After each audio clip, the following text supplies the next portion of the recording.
banging heads with Road to Nowhere. I'm Ashley Storrie. You're listening to BBC Radio Scotland, and tonight we're talking cars, we're talking driving, we're talking your road nightmares. Do you get raging on the road, or are you one of those zen cam drivers? We want to hear from you. Get in touch via text 80295. Let us know. Colin's been in touch and says, I think Paul has gone back to being an old curmudgeon this week. I agree, Colin. He's curmudgeonly. In what way? You're just being very contrary, very curmudgeonly, very Constantinople. I couldn't think of another word beginning with C that you can say on the radio. But he says, many moons ago there was a couple, Colin. That was a good say. He's been very Colin. Colin says, many moons ago there were a couple of French cars where the gear lever protruded straight out of the dashboard. Very handy for hanging your food carry-outs on whilst you drove home. No spillage. Very much missed. Great idea. I think that's probably dangerous. I don't know. How are you meant to change gear if you've got a full curry hanging off of it? Colin's a strong man with strong arms and could easily change gear. Yeah, but with you a could bag of curry. change into third slips off. No, but you stick it in the wee noodles, the little whatchamacallits, the divots where the gear stick goes. That's how you break things. Colin, I agree with you that sounds like an amazing idea. Jim Netherly says, like Ashley, I've never learned to drive. Apart from incompetence, I blame two other things. I went to campus university at Stirling, so no need to travel in my formative years. And when I had my 6 lessons, the driving instructor was a horror. Too late now, says Jim Netherly. Jim Netherly, you're always telling us stories from your car. Is that Jacqueline's car? And you're taking the credit where you're like driving the boys to football? Are you just in the car while Jacqueline's driving and taking all the credit for that, Jim? I'll come along with the sweeties. No, he goes along for the drive-through because remember he lost his credit card. His bank card one time, that's right. Oh, Jim and Netherly, we're picking apart your story tonight.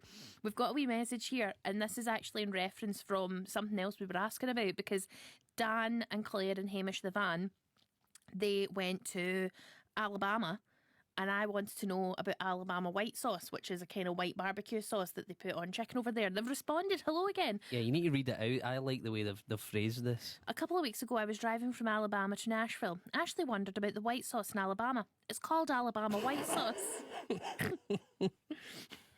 I had some on fried chicken, bought from a petrol station. Oh no.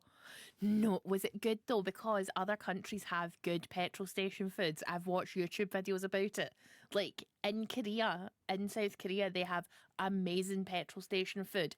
In America, there are some amazing petrol station foods. Yeah, I think there's one in Texas, which is like the biggest in America, which is like... And it's got beavers all over it. Yeah. I want to go there, and you can get like hats and clothes and have a great old time. Have you ever been at like a nice rest stop? No, No. They serve a function. I don't know where this is, and maybe you'll know. But you know how where the M74 becomes the M6? Paul's coughing. Okay. Well, you know how like the Scottish road becomes an English road? Right. So when my dad was driving me home from Milton Keynes that one time I went into that woman's house by accident, Dame Cleo Lanes, when I woke up on the drive home, he'd stopped at this rest stop and it had like the most delicious barbecue sandwiches. There was a man with a barbecue out making sausages, and I don't know if this was just a man who'd stopped and made food or if I had a good sandwich, but my dad brought it back, and I don't know if my dad had just gone up and been like, oh, I see you're cooking a sausage there, could I get one for my daughter? It was a business. That feels like you go, who gave you that sandwich? The man with the barbecue, and you turn round and there's just no one there. It kind of felt like that, but when you went into this rest stop, there was like giant meringues with cream, and it was a wondrous place. And I asked my dad where was it, and he doesn't remember where it was either. And it was surrounded by mountains, and there was a pond. If you know what I'm talking about, get in touch with your text at 0295 and let me know. Did I imagine this, or is this place a real place? Like a mirage? Like an oasis? A meringue mirage. Big, I just remember meringues the size of your head, filled with cream. Sticky mirage. Pretty much anyway. Our friends Dan and Claire and Hamish the van, they says we had some fried chicken bought from a petrol station, and it also sold ammo, safely back and bigger now. But can we have Sweet Home Alabama? That was some drive, Washington DC to Alabama to Nashville. Thank you so much. Yes, you can. Here it is just for you. Sweet Home Alabama white